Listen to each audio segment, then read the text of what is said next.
안녕하세요. 저는 황도영이고요. 5월 넷째 주 서대문 공동체 라디오 마이 FM 91.3 서대문 이모저모의 주민 서대문 시작합니다.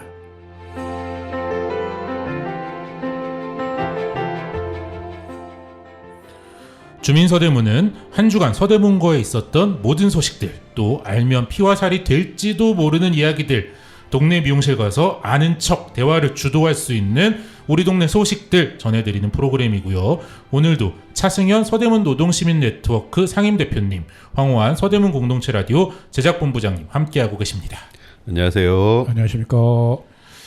네, 지난주 5.18 민주화운동 기념일도 있었고 또 일주일 사이에 전기요금과 가스요금이 또 그새 올랐어요. 차 대표님 한 주 잘 보내셨어요? 잘 보내긴 했는데 이게 올랐다는 얘기 듣고 계산해 보니까 이게 한 10,000원 정도 오른다고 정부에서 얘기하잖아요. 예, 그렇죠. 이제 3천만 가구라고 보통 계산한다면 3천억 원이네요. 그러니까 3천억 원. 그리고 이거를 1년으로 하면은 3조 6천억 원. 네. 그 정도가 이제 들어오는 세수로. 세수보다는 이제 이제 한전 적자나 이제 가스 관련 가스 공기업들 적자. 그러니까 이게 그냥 10,000원이 아니라 이게 엄청난 지금 금액인 거예요. 여기 묻힌 것 중에 하나가 이제 서대문구는 분뇨 시설 오버된 거에 대한 처리. 분류 처리 비용도 인상했습니다. 네, 그 얘기는 뒤에 조금 더 자세히 네. 알아보도록 하고요. 날도 더워지는데 전기요금도 올라서 다들 조금 걱정이 되는 한 주였습니다. 황 PD님은 지난 금요일에 신통기획 때문에 간담회까지 좀 갔다 오셨다 그러시던데. 네, 그 구청 관계자 그리고 서울시청 관계자까지 이렇게 해가지고 간담회를 했습니다. 내용이 이게 예를 들면 이제 반대하는 그 찬성 이게 룰이 되게 웃긴 게 뭐냐면 신통기획 개발을 하기 위해서는 신청을 하기에 그 후보지가 되기 위해서는 찬성이 30%면 그러니까 30%를 모으면 후보지로 이렇게 갈 수 있는 요건이 돼요. 근데 반대하는 사람들이 있을 거 아니에요. 네. 반대하는 사람들은 몇 퍼센트를 모아야 이걸 좀 처리할 수 있냐? 규정이 없습니다. 그냥 반대가 심할 시에 구청에서 알아서 판단한다. 약간 이런 내용만 있지. 애매해요. 모호하게 돼 있어요. 그래서 가이드나 이런 게 정해져야 그럼 반대하는 사람들도 어떤 액션을 취할 거 아니에요. 이대로라면은 그냥 판단을 그대로 구청의 판단에 맡기는 수밖에 없는 건데 구청에서는 과반이 되더라도 잘 모르겠는데 그러고 판단 안 해버리면 물론 이게 되게 극단적인 예입니다만 그렇게 됐을 경우라면은 이게 지금 사실 반대를 할 때 되게 힘이 빠지는 거잖아요. 그래서 가이드를 달라. 그리고 철회하는 과정을 어떻게 할 건지 좀 알려달라. 그리고 과정에서 찬반을 물어보는 어떤 이렇게 그런 게 없었어요. 좀 이렇게 찬반을 좀 지금이라도 좀 물어라 주민들에게. 지역을 지정하는 단계에서. 예, 주민들에게 좀 이렇게 찬반이랄지 이런 거에 대한 내용을 좀 물어서 이게 정말로 가능한 사업인지 안 하는지에 대해서도 좀 구청에서 판단을 좀 자체적으로 해라. 그냥 30% 넘어서 들어왔다고 그냥 사업 쭉 진행하는 게 이게 맞는 거냐. 반대하는 사람도 지금 어쨌든 한 30-40% 있어 보이는데 그러니까 이런 얘기를 하고 왔습니다. 지금 이 구역 안에 새로 집 지으려고 하는 곳이 한 2곳 정도 있더라고요. 거기 지금 철거한 상태에서 그대로 있는 거잖아요. 그러니까요. 이제 집을 못 올려요 지금 거기. 지금 못 짓을 거 아니에요? 못 짓죠. 네. 지어봤자 어차피 그거는 이제 의미가 없죠. 날린다는 거니까. 예를 들면 그게 빌라여 가지고 이게 어떤 경우면 지을 수 있냐면은 집주인이 하나였어요.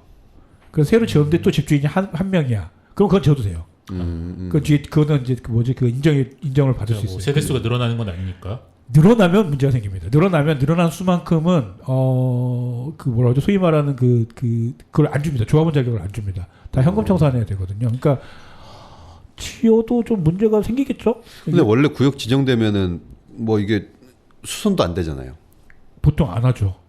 안 하죠. 구청에서 아예 그냥 손도 안 대죠. 사실. 아니 못하게 하지 않나요? 이제 좀 많은 부분 수선 같은 경우는 이제 또 보상비가 증가할 수 맞아요. 있기 때문에 그런 걸 놀리고 또 이제 하는 경우도 있는데 지금 구청 그리고 시청까지 오셔서 간담회를 했다 그랬는데도 뚜렷하게 해소되는 의문점이나 쟁점들이 없고 여전히 약간 좀 평행선이었던 것 같네요. 듣기로는. 근데 이게 신속 통합에서 신통인 거잖아요. 그죠. 네, 근데 부가현 같은 경우는 지금 2구역, 3구역은 지금 거의 40년 됐을걸요? 아니 30년 정도. 그렇죠. 지정된 지가. 네. 그러니까 추진한 지가. 부가현 3구역 같은 경우는 저 2010년에 거기 살 때 그때도 지정된 게 뭐 옛날 뭐 거슬러 올라면 한 20년 됐었어요. 그렇죠. 근데 지금 한 5년 지난 거잖아요. 근데도 지금 뭐 사업 시행인가 정도까지 됐나? 뭐 이 정도니까. 제가 이제 인천고등학교 2000년에 이제 입학했는데 제 친구들도 이제 인천고가 충정로에 제가 부가연 사는 친구들이 많았는데 그때부터 막 뭐 재개발 될 거다. 그래서 이사를 못 하고 있다. 뭐 그런 얘기들 많이 했던 기억이 나는데 참 쉬운 일은 아니에요. 앞으로 이거 소식도 저희가 뭐 계속 좀 전해 드리도록 하고요. 참 뭐 즐거운 한 주 소식만 전해드려야 되는데 다소 약간 조금 불안하고 어두운 이야기들도 있었다.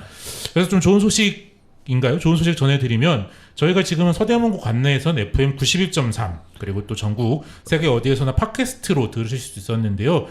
서대문 공동체 라디오가 저희 프로그램뿐만 아니라 모든 프로그램을 유튜브 업로드도 시작을 했습니다. 지금은 좀 밀린 것부터 올리는 중이라 최신 방송을 보려면 약간 기다리셔야 될 것 같아서 보이지는 않는 거죠. 소리만 들을 수 있는. 지금은 이제 소리만 들릴 수 있는데 또 이게 뭐 자막이 필요하신 분들은 유튜브에서 자동 자막 재생 기능이 요새 꽤 잘 되더라고요. 네네. 뭐 그런 거를 통해서 또 유튜브의 접근성이 더 좋으신 분들은 유튜브로도 들으실 수 있으니까요. 뭐 저희 서대문 공동체 라디오 많이 팔로우 해주시고요. 또 저희 주민 서대문은 앞으로 좀 준비가 되는 대로 보이는 라디오로 해서 저희 뭐 또 저를 제외한 잘생긴 멤버들의 얼굴도 보실 수 있는 방송을 준비 중이니까. 황대현님이 지금 인기 제일 좋은 거 아니에요? 그럴 가능성이 높죠. 네. 글쎄요, 그런가요? 어디서?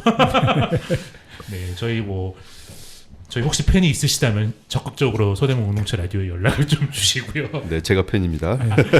뒷이야기를 좀 하면 유튜브 업로드한 거는 청각장애인들이 네네. 사실상 라디오는 청각장애인들이 접근할 수 없는 매체잖아요. 그렇겠죠. 네, 그러다 보니까는 이제 듣고 듣지는 못하더라도 보고라도 싶다. 자막으로라도 보고 싶다라는 요청이 와서 네네. 사실은 이게 일이 진짜 많은 일인데 뭐 라디오 음원 뭐 그냥 이렇게 바로 바꾸면 쏙 되는 거 아니까 그렇지가 않거든요. 되게 일이 많은데 그래도 뭐 청각장애인들이 이렇게 방송을 좀 듣는 게 아니죠. 보고 싶다라고 하니 그렇다면 우리가 조금 힘들더라도 해야 되겠다. 약간 이런 생각으로 올리고 있으니까 좀 많이 관심 가져주시고 소문도 좀 많이 내주셨으면 좋겠습니다.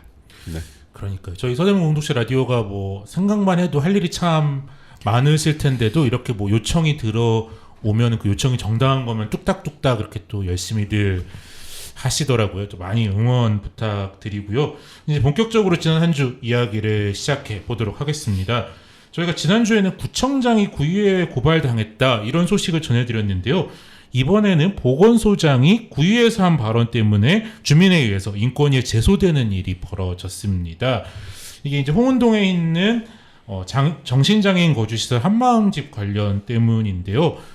이제 여기 서대문 보건소장이 지난 3월에 서대문구에 출석해서 관련해서 답변을 하던 중 판단 능력이 없는 정신장애인이라는 표현을 한 것이 장애인 폄하 발언이다라고 해서 이제 인권위에 문제 제기를 하신 분은 서대문구 장애인 부모회 전 회장이신 김혜미 선생님께서 이제 인권위 문제 제기를 했습니다. 이제 이 사건 자체를 잠깐 말씀드리면 이제 서대문 보건소가 지난 1월 정신장애인 공동생활가정 한마음의 집이 시설 입소 기간이 끝난 장애인 3명을 그 같은 건물 2층에 있는 뭐 서류상으로는 그냥 주택이죠. 주택의 계약에 임대차 계약을 맺었는데 보건소에서 이것을 뭐 시설별 수용 관리다.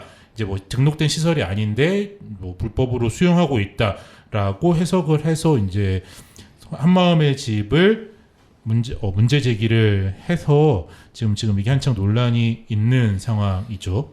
네, 그렇습니다. 이제 관련해서 이제 논란이 있었는데요. 저희가 이제 뭐 구체적으로 보건소장이 어떤 발언을 했는지를 알아야 조금 얘기를 해볼 수 있을 것 같아서 저희가 구의회에서 이제 했던 발언을 좀 일단 듣고 얘기를 하겠습니다. 지난 3월에 있었던 구정 질의에 있었던 이제 답변을 한 것인데 제가 이거는 편집을 했고요.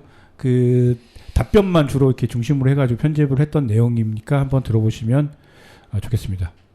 일단 정신재활시설 한마음의 집은 위법 사항이 2가지가 있습니다. 첫 번째는 미인가 시설 2곳을 불법 운영하여 정신건강법 제26조 정신시설을 설치 운영 시에 해당 지자체에 신고해야 함을 위반하였고, 두 번째는 정신질환자를 보호시설 이외의 장소에 수용하여서 정신건강법 제72조 정신질환자 수용에 관한 규정을 위반하였습니다. 독립 영화를 제작하겠다고 21년도에 지원을 요청하였지만 이미 이 영화는 20년도에 이미 제작된 후에 저희한테 21년도에 돈을 요구한 상황입니다. 그래서 거절하였습니다. 일단은 그 시설장이 이 판단 능력이 없는 정신장애인에게 1인당 60만 원의 월세를 받는 조건으로 5년 기간이 지났는데 계약서를 4개를 발견하였습니다.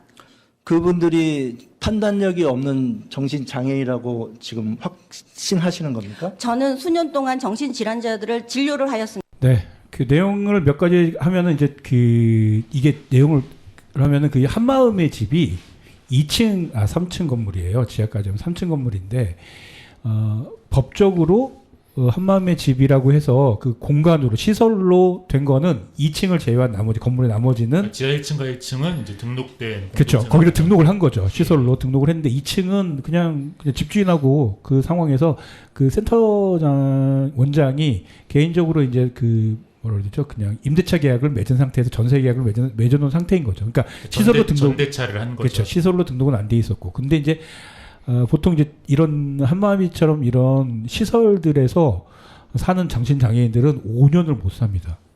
5년까지밖에 못 살아요. 사실 그게 이 네. 사안에서 제일 문제인 것 그쵸. 같아요. 5년이면 또 다른 데로 가야 5년이면 다른 데로 가야 됩니다.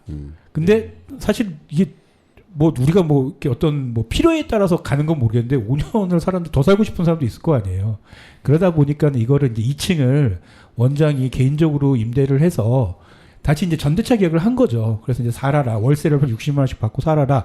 요게 팩트고 이제 이걸 가지고 그 위에 2층 방 2개를 허가받지 않은 곳으로 한 거고 그 2개의 수용시설로 한 거다. 그래서 26조와 72조를 위반했다. 보건소에서는 그렇게 봤다. 그렇게 이제 보는 것이고요.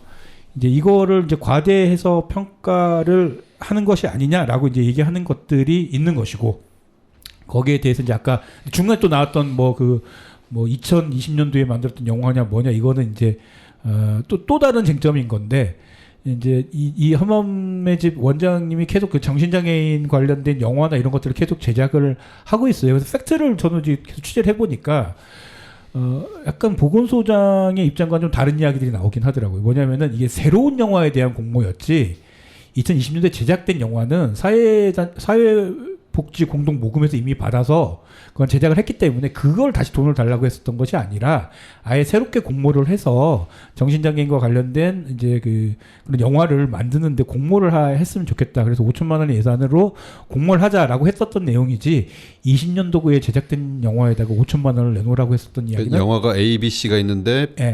A, B까지 이미 만들어졌고 그렇죠. C 영화는 이제 새롭게 하려고 하는 거를 지금 요청했다 그 말씀입니다. 그런 거죠. 네. 따지고 그걸 거절을 이제 한 거에 대한 이유는 뭐 2020년도에 대한 예산으로 했다라고 하는데 이건 약간 팩트랑 좀 어긋나는 거 취재 결과랑 같고요.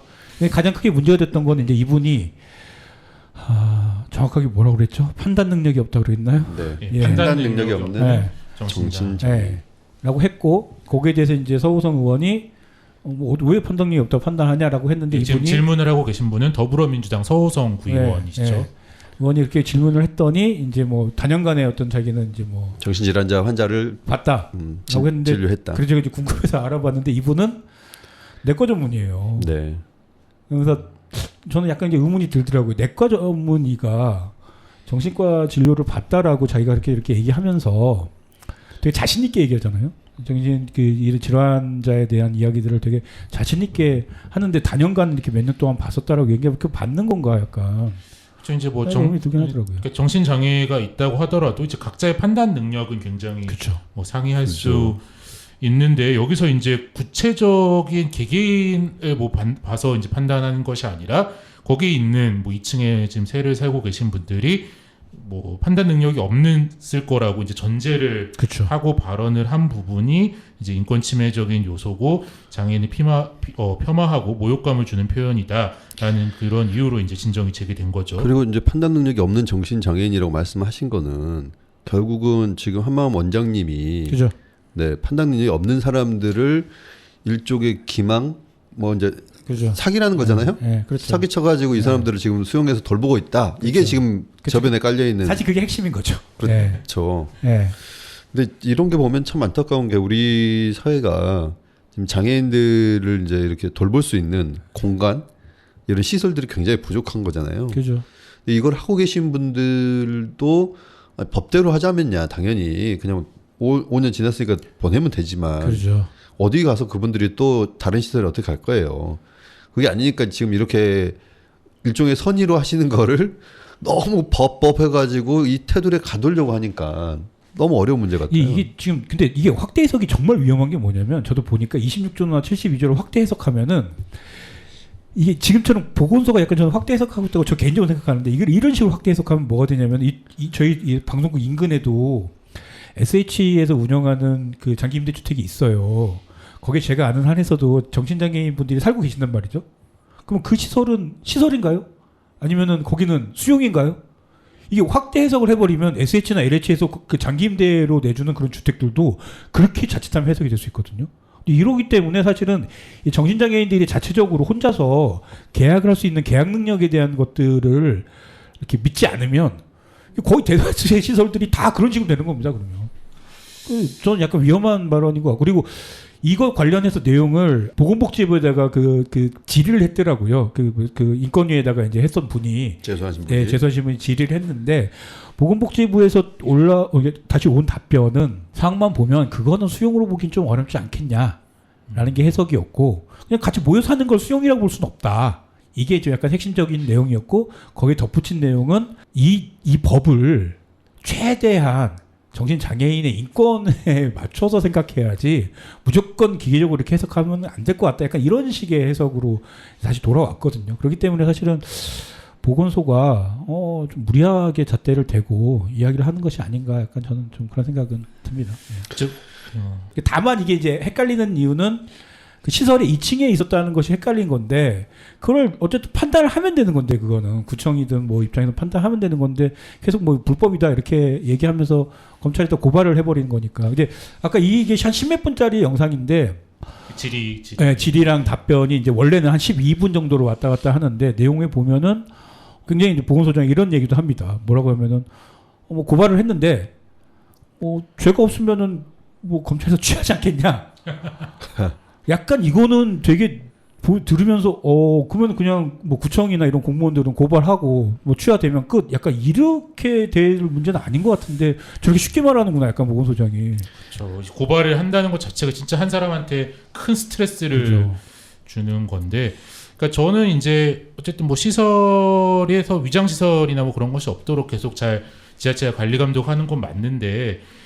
이게 기초지자체의 역할이 사실 뭐 서대문 구청이 한마음의 집이 어떻게 운영되고 있고 뭐가 있고 그런 거 사실 굉장히 잘 알 수 있고 그쵸. 또 이제 확인할 수 있는 상황이기 때문에 혹시 뭐 오해될 수 있는 소지가 있거나 뭐 우려되는 게 있다면 충분히 뭐 지도를 하거나 뭐 대화를 함으로써 사전적으로 해결할 다양한 방법들이 있었을 텐데 그런 거 없이 그냥 경찰 고발로 그러니까요. 바로 갔다는 게 이게 과연 기초지자체가 할 수 하는 것이 적절한 방법인가?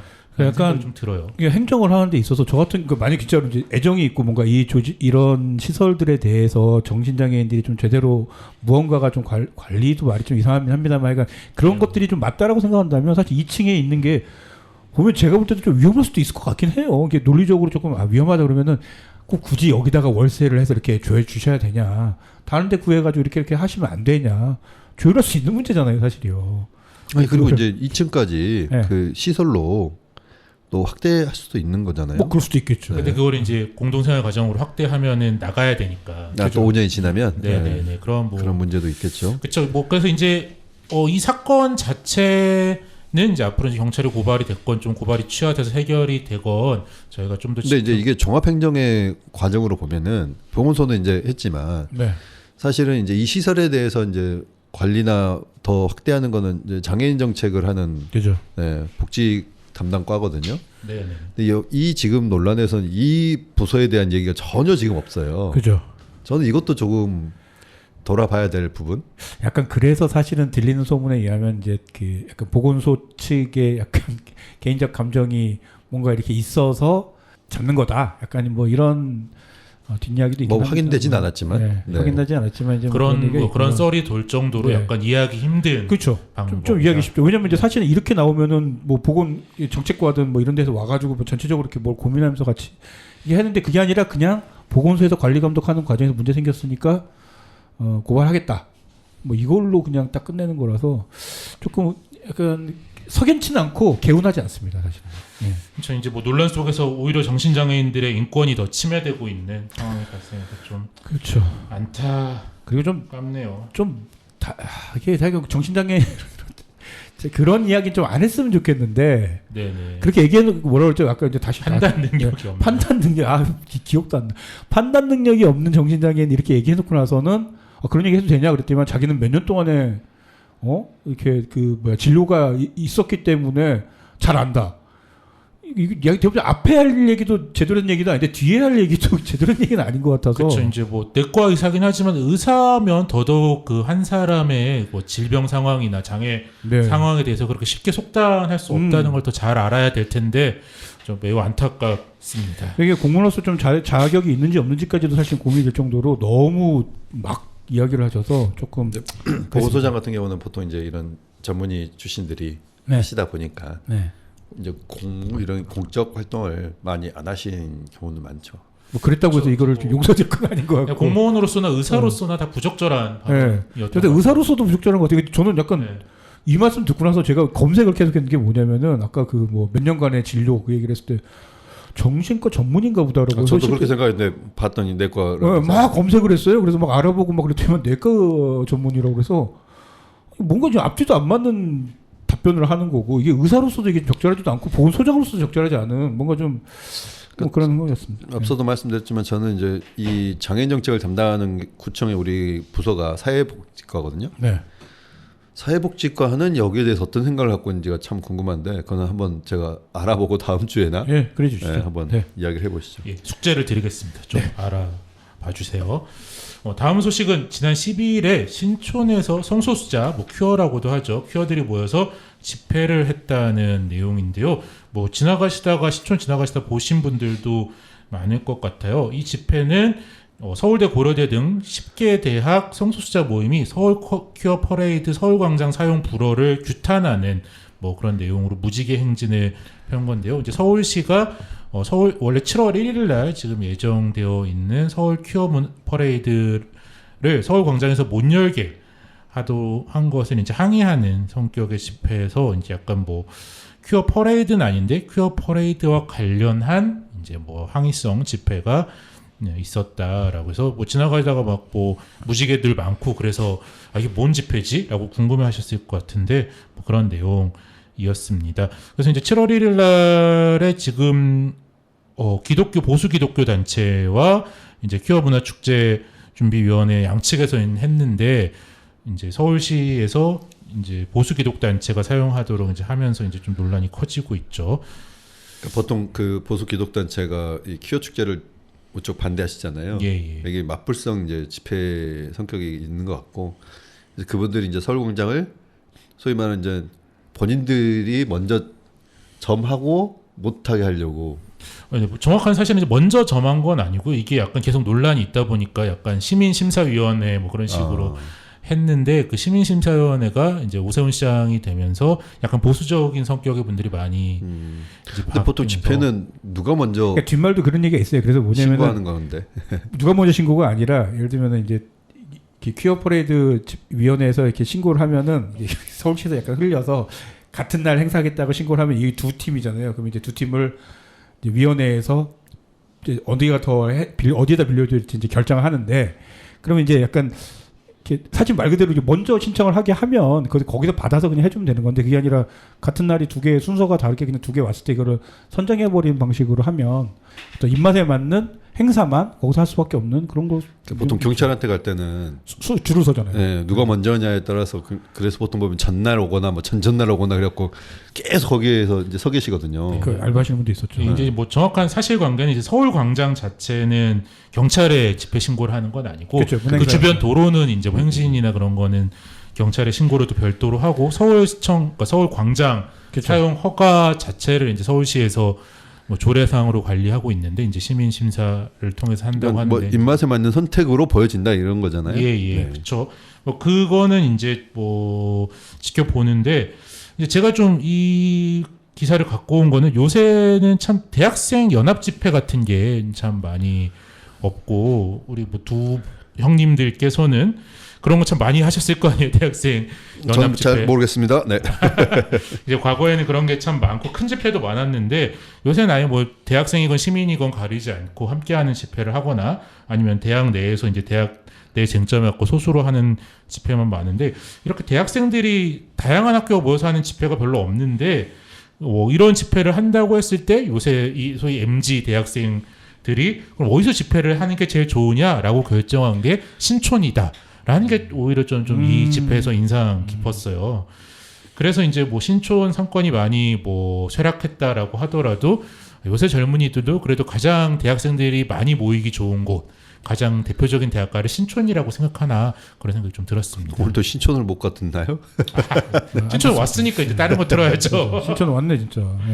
네. 그 사실은 몇 년 전에도 기업 퍼레이드가 안 돼가지고 신촌에서 했었던 것도 기억이 나요.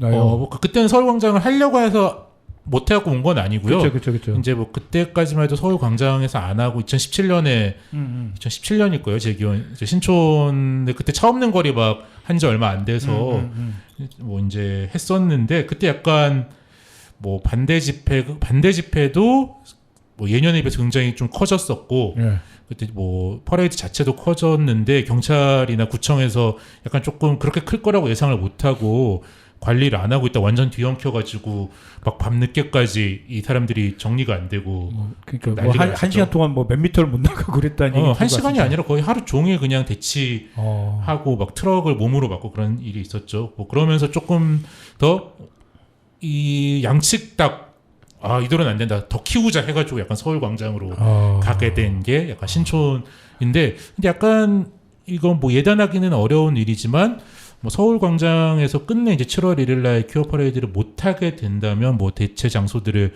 찾을 텐데 어쩌면 신촌으로 다시 올지도 모른다. 뭐 그런 생각이. 사실 서울에서 할 수 있는 데 그렇게 많지는 않아요. 그렇죠. 뭐 그렇게 많지는 않고 그렇죠. 그리고 약간 하도 이제 반대를 하니까 몰래 신청을 하려고 퍼레이드 측에서도 할 텐데 뭐 아무튼 그러고 예전엔 대학로를 많이 이용했던 것 같은데 대학로에 대한 인기가 많이 줄어들었어요. 그러네요. 네. 그렇죠.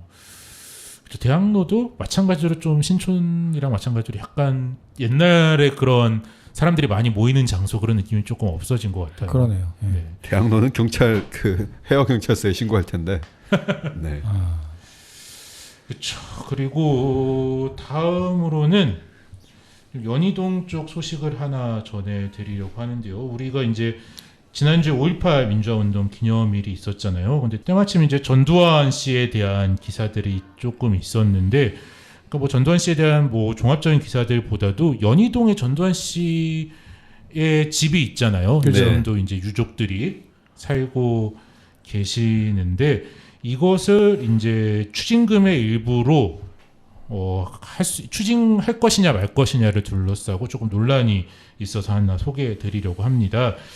그러니까 이제 뭐 전두환 씨가 추징금을 뭐 많이 받았고 이거 추징을 다 안 낸 채로 사망하신 사실은 이제 모두 다 알고 있을 텐데 이제 검찰에서 전두환 씨 사전에 그 사망하기 전에 이 연희동 집을 추징을 하려고 했는데 그래서 추징까지는 했는데 죄송해요. 추징에서 압류까지는 했는데 이 전두환 씨 측에서 이제 문제 제기를 한 거죠.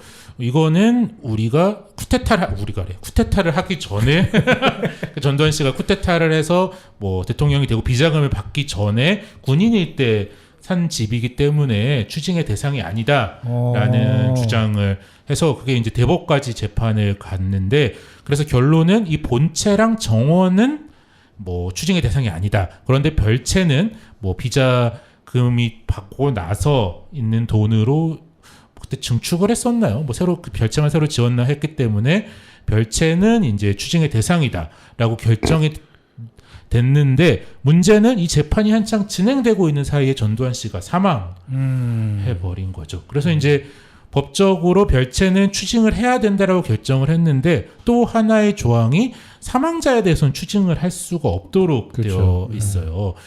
그런데 이제 그래서 이제 압류를 해놔서 압류한 다음에 이거를 매각한 돈을 이제 다시 받아내는 게 추징의 절차인데 이제 압류만 한 상태로 매각을 할 수 없게 돼버리니까 전두환 씨가 사망하면서 그러면은 그걸 계속 검찰이 가지고 있을 수는 없으니까 유족에게 다시 돌려줘야 되는 상황이 된 거죠. 그래서 정리를 하면 저기 막 어려운 말이 많이 나와서 정리를 하면은 대법에서 합당하게 추징을 해야 되는 대상지다라고 결정을 하는 동안에 전두환 씨가 사망해서 우리가 추징을 못하게 될 위기에 처해 있다. 여기까지가 지금 논란의 상황입니다. 진짜 이 별채를 또 추징한다는 것도 되게 어려운 일인 거잖아요.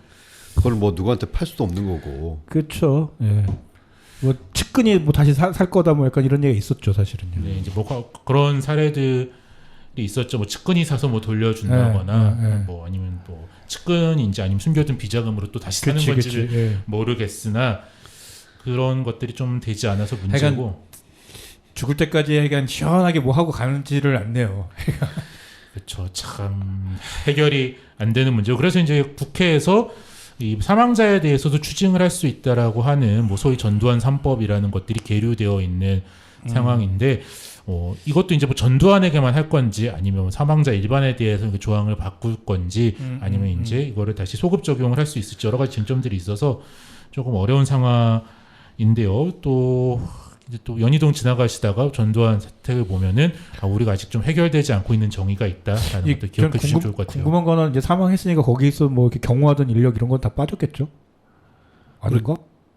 이제 그 예. 소위 말하는 지금 이제 그 봉하마을에도 이제 혼자 살고 계시잖아요. 거기도 아마 경호를 하는 걸로 알고 있고. 그래요? 여기도 대통령은 이제 아니지만 그렇죠. 사실은 이제 이순자라고 하는 양반이 아직 살고 있잖아요. 아마 같은 개념으로 하고 있지는 않을까.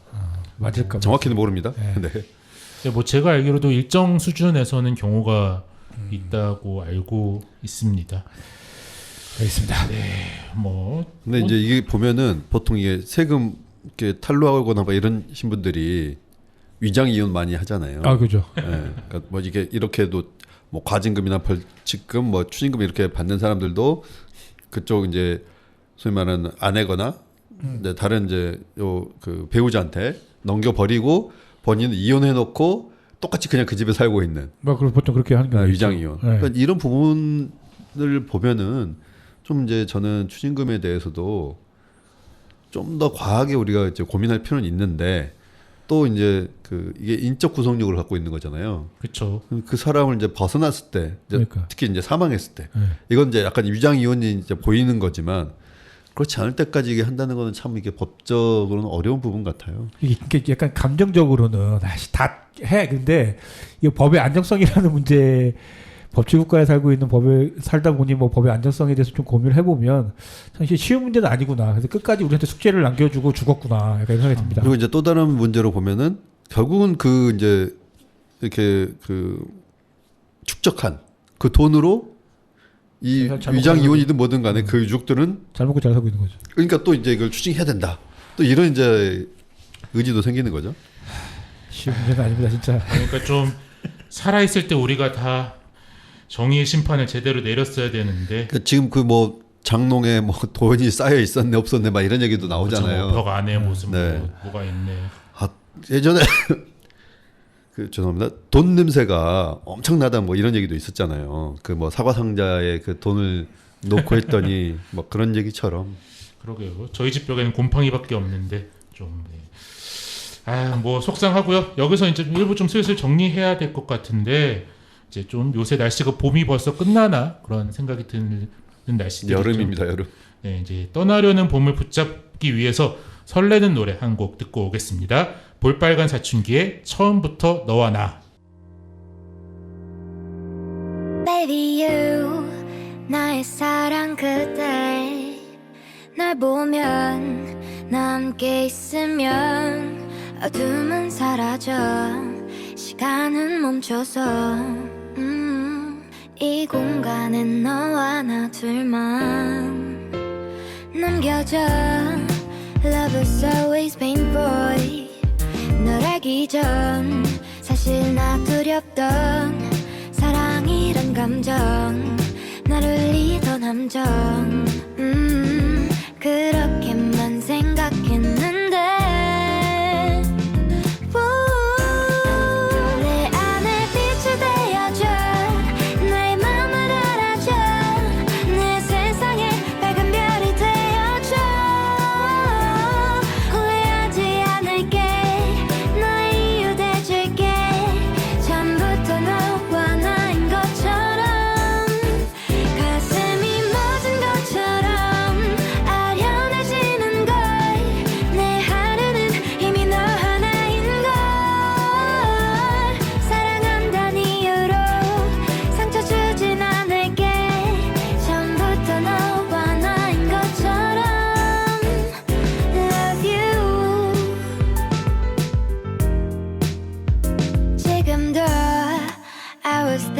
about you 잠들기 전 그저 널 생각해 사랑이란 감정 스며들어 점점 이렇게 네 생각나는데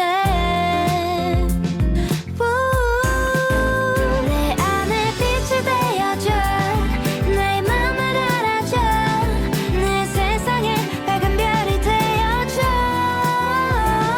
후회하지 않을게 너의 이유 돼줄게 처음부터 너와 나인 것처럼 Love you 나만 너를 모른 채 살아온 것만 같아 우린 마치 오래전 이미 시작된 사랑인 것만 같아 숨이 멎은 것처럼 아련해지는 걸 내 하루는 이미 너 하나인 걸 사랑한다는 이유로 상처 주진 않을게 처음부터 너와 나인 것처럼 나만의 빛이 되어줘 내 세상에 밝은 별이 되어줘 후회하지 않을게 너의 이유 돼줄게 처음부터 너와 나인 것처럼 Love you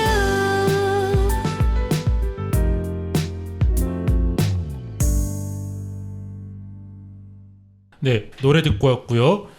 여러분은 지금 서대문 공동체 라디오 마이 FM 91.3 서대문 이모저모의 주민서대문 2부 듣고 계십니다. 이제 구의회 소식 좀 들어보려고 하는데요. 구의회 임시회가 폐회되면서 조금 소식들이 많이 있었어요. 뭐 차 대표님이 한번 좀 정리해 주시죠. 그 구의회가 은근히 소식이 없을 거라고 생각할 때 계속적으로 이제 소식이 나오고 있는데 이번 같은 경우는 우리가 저번 시간에 이제 짧게 소식만 전해드렸던 이제 교육을 의원들이 보통 가는 경우가 많거든요. 근데 그때 비용을 이제 잘못 처리하신 부분에 대해서 1심의 법원 판결이 나왔고, 그렇죠. 저희가 지난번에 그 소식은 전해드렸었죠. 네, 이제 나와 걸 가지고 구에서 이제 윤리위를 열어서 이분들에 대해서 징계를 해야 된다라는 이제 요구들이 올라왔고, 뭐 이게 1심 판결이 나오고 나면은 뭐 지체 없이 이거를 해야 된다 뭐 이렇게 돼 있나 봐요, 규정이. 네. 그래서 이제 윤리위는 열 수밖에 없는 뭐 구조였던 것 같고, 그래서 이제 윤리위를 근데 그 구성하는 데 있어가지고 소위 말하는 이제 고성이 오갔다라는 게 지금 이제 들려오는 얘기인 거죠. 본회의장에서 고성이 오갔다. 네. 왜 고성이 오가요? 윤리위 구성을 하는데? 그러니까 그게 참 뭐 결국은 절차대로 한다면야 뭐 큰 문제는 없겠지만, 네. 그리고 이거를 뭐 윤리를 구성하면 안 돼 뭐 이런 주장이 있던 것도 아니고, 근데 이제 이제 윤리위 구성에서 어느 당이 더 많이 하냐, 뭐 어느 당이 몇 명 하냐, 그리고 또 누가 윤리위원으로 들어가냐, 그런 문제 때문에 고성이 오갔다는 거예요.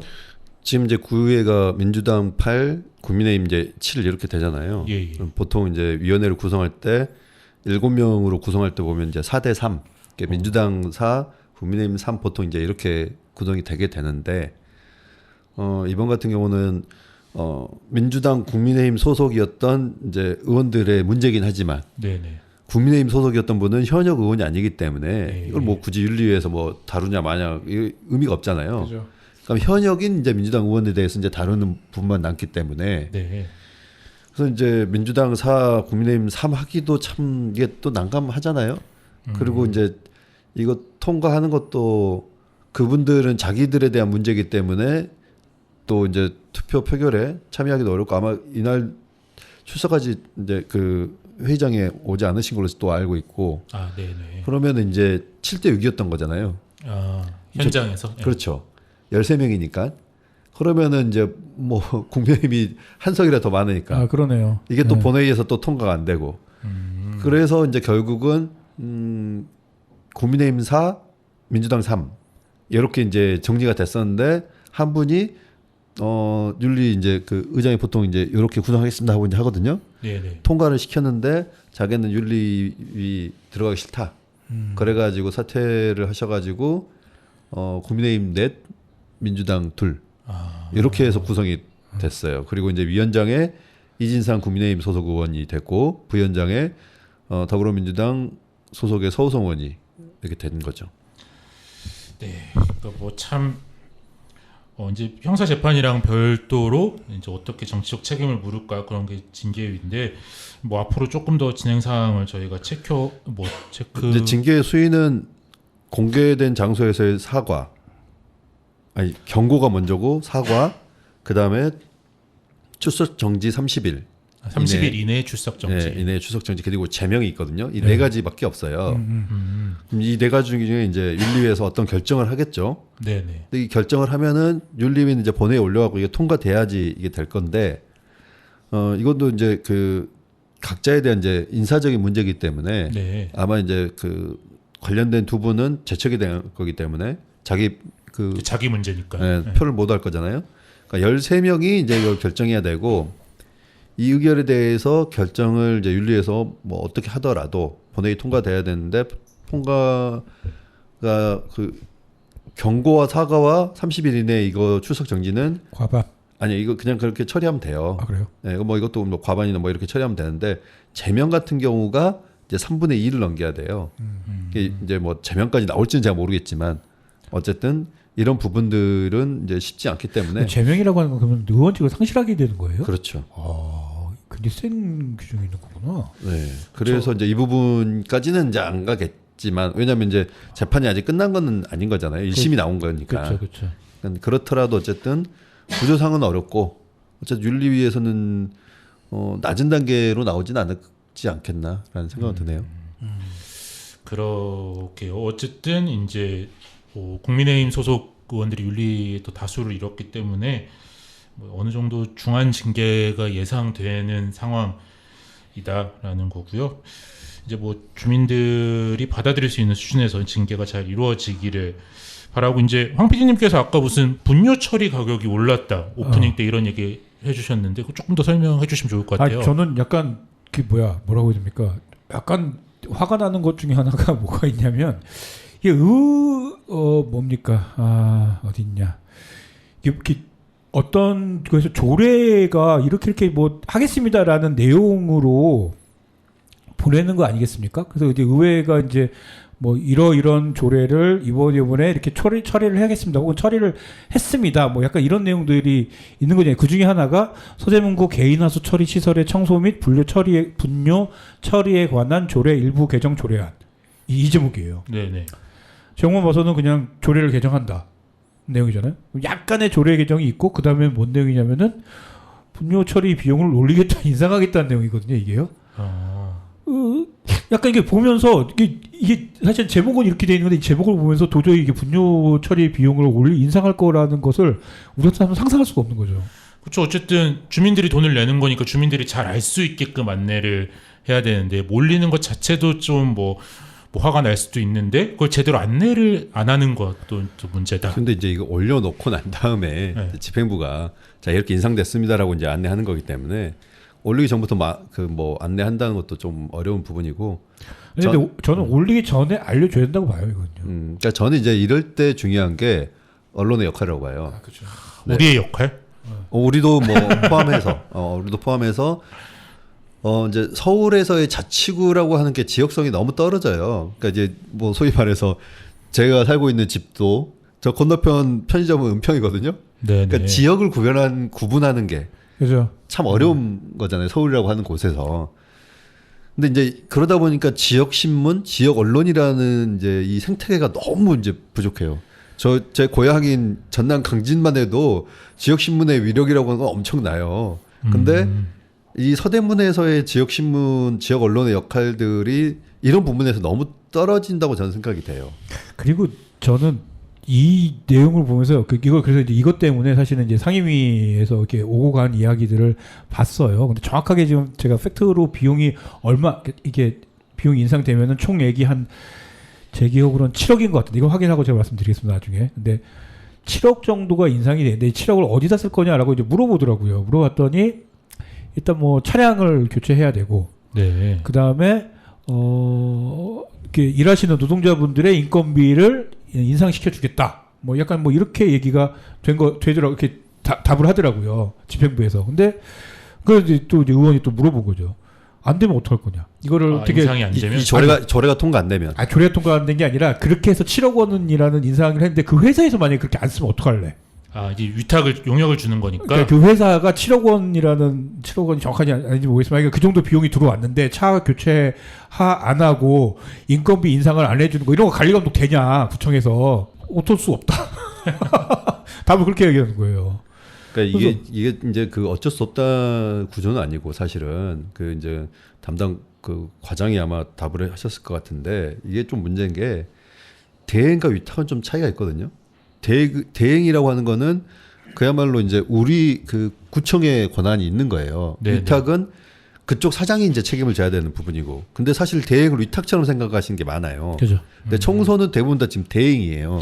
그렇구나. 그래서 이제 이 부분에 있어서 안 되면 어떻게가 아니라 뭐 관계를 끊어야죠, 사실은. 근데 이제 보통 맞는 말씀, 차 대표님 말씀이 맞거든요. 그 대행하고 위탁은 다르기 때문에 대행에 조금 더 구청에 권한이 있고 위탁은 권한이 없는 게 맞는데 그래서 대행이기 때문에 권한을 해야 되는데 공무원들이 대부분의 경우 공무원들은 다 위탁으로 대행에다가 생각을. 위탁처럼 대해요. 네. 그래서 사실 관리 감독 제대로 해야 되거든요. 근데 관리 감독 잘 안 하는 거죠. 저는 이제 이거에 대한 좀 그리고 이제 거기 그 답에서 웃긴 게 이 7억이 늘어난 게 일시적인 게 아니잖아요. 그렇죠. 앞으로 계속적으로 7억의 그죠. 추가 돈이 이제 네. 매년 이제 네. 된다는 거잖아요. 네. 근데 차량을 뭐 1년마다 바꾸는 것도 아니고 그러니까요. 한 번 바꾸는 건데 네. 차량도 뭐 그 특수 차량이니까 뭐 예를 들면 뭐 1억 든다 쳐요. 뭐 그거 이제 들지 모르겠지만 그것도 몇 대 하고 나면은 그 뭐 한 5, 6년은 쓸 거 아니에요. 더 적어도. 쓰겠죠. 네. 사실은요. 예. 근데 그러고 또 그 돈들이 남을 건데 그러니까요.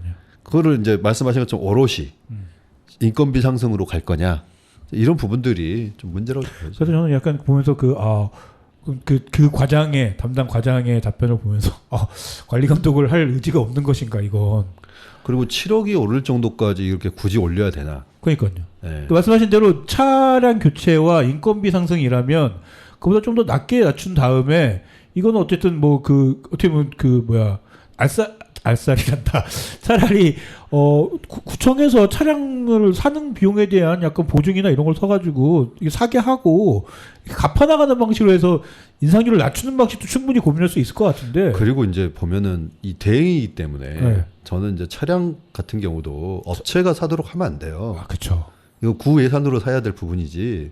그래놓고 이게 무슨 대행입니까? 이거 그러니까요. 유탁인 거지 그냥. 그러니까 뭔가 좀 당연히 구청에서 해야 될 청소나 이런 하수처리나 이런 등등등의 직영으로 해도 모자랄 것들을 대행으로 해놓고 나서 대행을 일하는 명목하에 위탁처럼 그냥 내팽개쳐 두고 있는 게 지금 어떻게 보면 행정의 문제가 아닌가라는 생각이 들더라고요. 그렇죠. 이것도 뭐 세금은 아니지만 주민들이 다 실제로 내는 돈들이기 때문에 사실상 세금하고 뭐 다를 바 없죠. 그렇죠. 뭐 우리가 안 싸고 살 수는 없으니까. 그러니까요. 년에 뭐 1회, 2회 정도는 이게 처리를 해야 되니까. 그렇죠. 네, 또 의무적으로 처리를 해야 되는 또 맞아요. 주민들의 의무가 있고 안 하면 또 과태료도 내야 되기 때문에 이런 것도 좀 꼼꼼히 뭐 또 필요한 만큼 인상이 되는지 또 인상한 것이 뭐 노동자들의 처우 개선이나 우리 환경 개선에 제대로 사용되는지 좀 체크. 그러니까 그런 거잖아요. 물가는 지금 계속적으로 지금 눈에 띄게 오르고 있잖아요. 네네. 아까 말했던 전기세, 가스비에 지금 분유처리비까지 오르고 있는데 우리 실질 임금이 이제 그만큼 인상이 안 되니까 그 부분이 이제 우리 소위 말하는 서민 중산층들을 힘들게 하고 있는 지금 시기인 것 같아요. 그렇게요. 마지막으로 구청 보도자료 한번 체크를 해볼까요, 황 PD님? 뭐 늘 그렇듯이 별게 없습니다. 참 이게 뭔가 이게 제가 어저께도 약간 SNS에 쓴 건데 원래는 좀 이렇게 이 구청 보도자료 나오면 이거에 대한 인사이트를 우리가 조금 이야기하면서 네. 그래 보자라는 약간 야심찬 기획이었는데 보도자료 자체가 뭔가 인사이트를 알려드릴 것도 없어서 그렇죠. 뭐 행사 연례적으로 하는 행사들을 한다 뭐 그런 것들이 위주라서. 원래 이제 서대문 구청의 보도자료가 서울시의 보도자료나 중앙정부의 보도자료 보면은 느낌이 다르거든요. 그죠. 중앙정부나 서울시의 보도자료 정책적인 게 많다 보니까 이걸 보면은 그 정책에 대해서 좀 느낌이 와요. 네. 근데 서대문구의 보도자료를 보통 보면은 행사성이 너무 많다 보니까 아니면 그냥 일상적인 어떤 사업을 하는 그런 거 이렇게 오다 보니까 그러니까 동네 꽃 심었다고 보도자료 내기도 하고. 그죠. 예. 뭐 그래서 내용 보면 이렇습니다. 16일 소중한 반려동물에 대한 동물 등록비 지원하겠다. 이게 이제 보도자료로 왔고요. 고양이까지 포함된다고 합니다. 그래서 2개월 이상 된 개 혹은 반려묘도 지원한다고 하니까 동물보호팀에다 문의하시면 될 것 같고요. 그리고 17일 보도자료는 투명한 아파트 관리 위해서 전자투표 지원한다. 이렇게 전자투표를 하는 아파트를 하겠다고 하면은 비용을 일정하게 지원하겠다. 최대 50만 원 이외까지 지원하겠다. 라는 내용이고요. 18일 보도자료는 장애인 인식 개선 행사했다.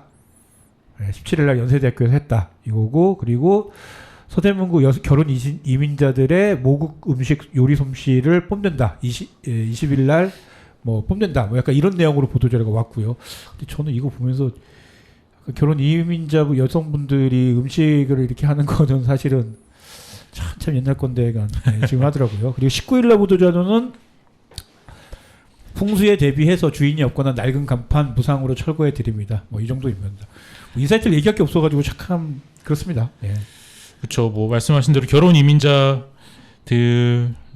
좀 같이 행사할 수 있는 게 요리 대회라는 거는 조금 낡은 방식인 것 같긴 해요. 눈에 띄는 거 하나는 동물보호팀이 지금 우리 3주 연속 보도자료를 지금 내고 계세요. 약간 우리 청장님이 이성환 청장이 원래 약간 동물을 사랑하는 걸로 유명했죠. 스포츠와 동물을 사랑한다가. 동물보호팀은 제가 만들었습니다. 그렇습니다. 근데 지금 결정적으로 지금 민간 시민단체 고양이 시민단체 쪽하고 사이가 안 좋아져가지고. 그렇죠. 그리고 이제 이게 원래 지역경제과에 있었어요. 근데 지금 보건소로 이제 자리를 옮겼고 지역경제과에 있을 때부터 사람들이 아니 이게 왜 지역경제과에 있어? 이렇게 얘기를 했지만 그죠. 이게 이제 중앙정부로 따져보면 농식품부 쪽이거든요. 네, 그렇죠. 네. 이제 그러다 보니까 이제 또 지자체로 왔을 때는 지역경제과 쪽으로 이게 연결이 되는 거예요. 그러다 보니까 있었는데 저는 보건소도 조금 어색하긴 한데 어쨌든 그쪽으로 옮긴 건 더 잘하신 것 같아요.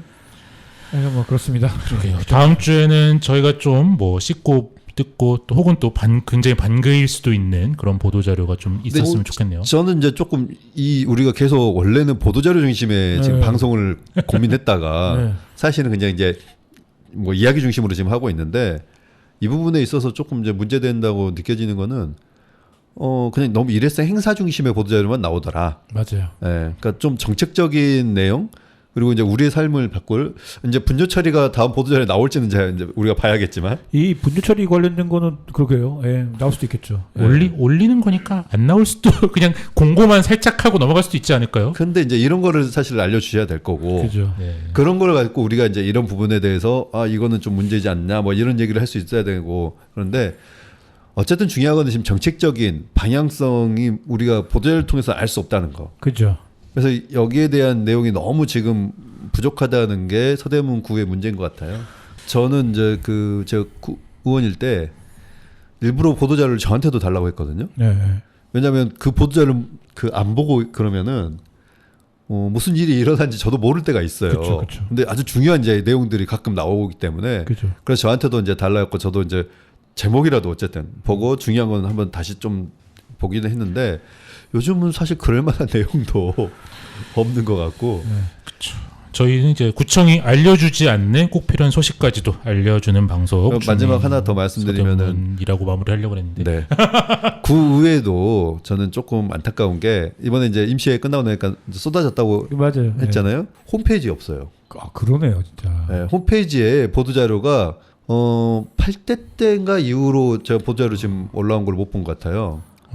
그래서 좀 저는 구의회도 그냥 언론사 쪽에만 보내지 말고 그러네요. 자기 내부에도 보통 보도자료 올리잖아요. 그렇죠. 그런 역할들을 좀 잊지 않고 해주셔야지 우리가 지역 신문 구독 안 하신 분들 있잖아요. 그러면 이제 그걸 통해서라도 알 수 있게 좀 했으면 좋겠다. 많이 올라와서 사실은 관심을 가져주시면 저희들이 그걸 잘 해설해서 정말 이 인사이트가 무엇인지에 대해 설명을 드릴 터이니 올려주셨으면 좋겠네요. 그렇죠. 구의 의원님들이 이제 무슨 조례를 잘 만드셨다. 그러면 이거 잘 만드셨다라고 우리가 소개도 하면서 얘기도 할 수 있으니까요. 네, 저희가 이제 갈수록 그러면 저희도 풍부해질 수 있을 것 같네요. 이제 좀 마무리해야 될 시간인 것 같아요. 참 5월 즐거운 일도 많은 달이지만 그리운 사람들도 많이 생각나는 달인데요. 뭐 지난주에 5.18 민주화운동 기념일이 있었고 말씀하신 대로 이제 5.18 주간이 계속되고 있고 또 지난주에 이태원 12구 참사 200일도 있었죠. 그리고 또 내일은 노무현 대통령 서거 14주기인데요. 모두 마음속에 있는 감사하고 그리운 사람들을 기억하는 한 주 되시길 바라면서 마지막으로 알리에 그런 사람 또 없습니다. 들으면서 마무리하겠습니다. 그럼 저희는 다음 주로 돌아오겠습니다. 안녕!